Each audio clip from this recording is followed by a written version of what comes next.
It's no surprise that Australia is one of the most expensive countries to study. A quick Google research revealed many articles and research showing Australia being the top 10 or arguably the number 1 most expensive country to study abroad. According to research, the average university tuition fees is around $34,300 and the average living cost is around $23,400, making a total of 57,700 Australian dollars per year. It's so freaking expensive. I don't think I've spent that much when I was a student here. Today, I'm going to show you exactly how much you should spend studying in Australia and show you a breakdown of the spending including the tuition fees, rent, visa costs, and other hidden expenses that you might not know.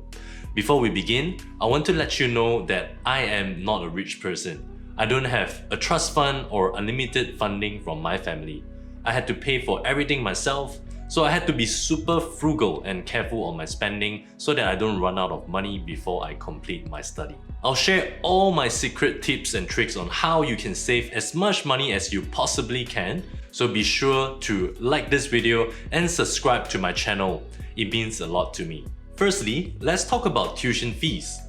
This is where we normally spend the most money when studying in Australia. Back in 2015, when I enrolled in Queensland University of Technology to study Bachelors of Information Technology, the tuition fee was only $26,800 per year. The same degree now costs $36,200 per year. OMG, can you believe it? The fees increased $10,000 in a matter of 5 years. Thankfully, many universities offer scholarship for high achievers, even for international students like me. QUT automatically grants international merit scholarships for students if they meet certain grades in their previous study. This scholarship covers 25% of your tuition fee. Remember to check the scholarship options when you enroll into a university. There are other costs that you'll need to pay in order to become a student in Australia. The student visa costs $620, which lasts up to 5 years. International students are obligated to get an overseas student health cover, which costs around $520 per year.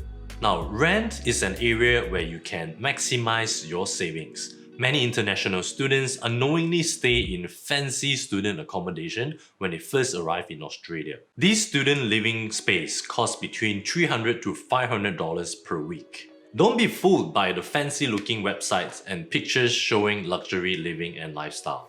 Your rent can easily be cut by half if you rent a room in a share house. There are many rental platforms that you can use such as Flatmates, Aussie, Flatmates and Gumtree. I'll leave the links in the description box below.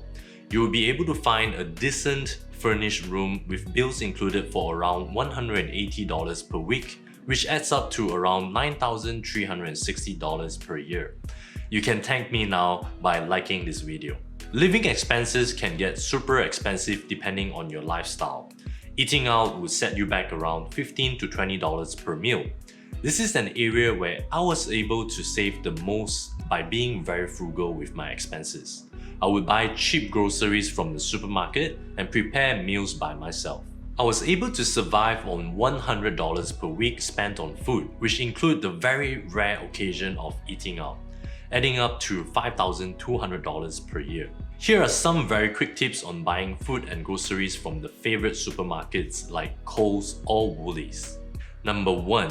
Stock up during sales on items like non-perishable food, shampoo, toilet paper, and other amenities. Half-price sales run all year round, with sales items switching every week. These items are normally placed in front of every aisle so you won't miss them. Number 2. Visit the supermarkets when they are about to close to score reduced items on fresh food like the famous roasted chicken from Woolies. Number 3. Sign up to rewards programs like Flybuys or Woolies Rewards to earn cashbacks, points, and special offers. Let's talk about mobile plans. The big players are Telstra, Optus, and Vodafone. People would normally use them out of convenience and ease of mind. However, there are probably hundreds of other telco companies here in Australia that sells mobile plans that use the same network, but at a fraction of the price. The two companies that I've used so far are Circles.life and Boost Mobile. Circles.life uses the Optus network and is one of the cheapest provider out there. Boost Mobile is probably the Aussie preferred prepaid provider because it uses the reliable Telstra network at a reasonable price. You could get a decent deal with at least 20 gigabytes of data and unlimited calls and texts for around $25 per month or $300 per year.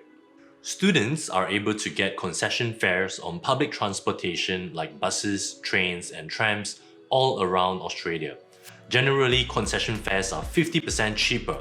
On average, I spend around $30 on transportation every week for traveling to university and my part-time work when I was a student.